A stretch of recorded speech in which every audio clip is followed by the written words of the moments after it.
आज आम्ही केलं अधिक महिन्याचं प्रिशाचं कन्यापूजन। हाय फ्रेंड्स, आज काय मला बटाट्याची पातळ भाजी करायची होती। मग लसूण, मिरची, जिरे, शेंगदाणे ह्याचं वाटण करून घेतलं।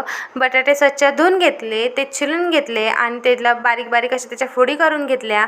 मग लगेचच भाजीही करायला घेतली आणि मस्त अशी बटाट्याची पातळ भाजी करून घेतली। मग आता मला प्रिशालाही आंघोळीला घ्यायचं होतं। मग लगेच तिचं पाणीही ठेवलं आंघोळीचं तापवायला गॅसवरती।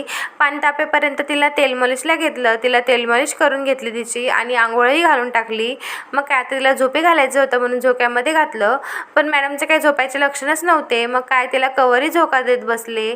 मग ती झोपल्यानंतर मला पोळ्याही राहिलेल्या होत्या करायच्या। मग लगेच कणिक वगैरे मळून घेतलं आणि पोळ्या लाटून घेतल्या। माझ्या पोळ्या लाटून झाल्यानंतर मग त्या व्यवस्थित डब्यामध्ये ठेवून दिल्या आणि माझी इतरही छोटी मोठी कामं करून घेतली। दुपारी मस्त जेवण वगैरे केलं आणि एक झोप घेतली।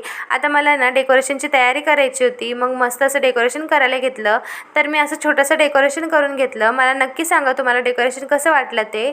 मग नंतर मीही तयारी करून घेतली माझी। मस्त असं रेडी झाले, प्रिशालाही रेडी केलं आणि तिची जरा कुरकुर चालली होती। मग काय मी तिला घेऊन जरासं खेळवत होते। मला असं वाटतं की तिला जो ड्रेस घातला होता ना तो तिला टोचत होता वाटतं। म्हणलं आता वेळ घालवण्यात काहीच अर्थ नाही आहे। मग लगेचच आहे ना मस्त असं ऑप्शनला घेतलं, तिचं ऑप्शन करून घेतलं आणि तीही त्या दिव्याकडे ना मस्त असं टेकटक लावून बघत होती।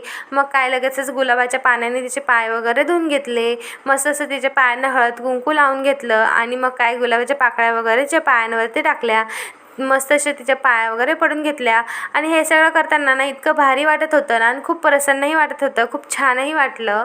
मग असं सगळं आम्ही तिचं आहे ना कन्यापूजन केलं। आता या सगळ्याचा आहे ना मोठा व्लॉग तुम्हाला बघायचा असेल तर तुम्ही यूट्यूब चॅनलला मी तो सेंड केलेला आहे, तो नक्की बघा।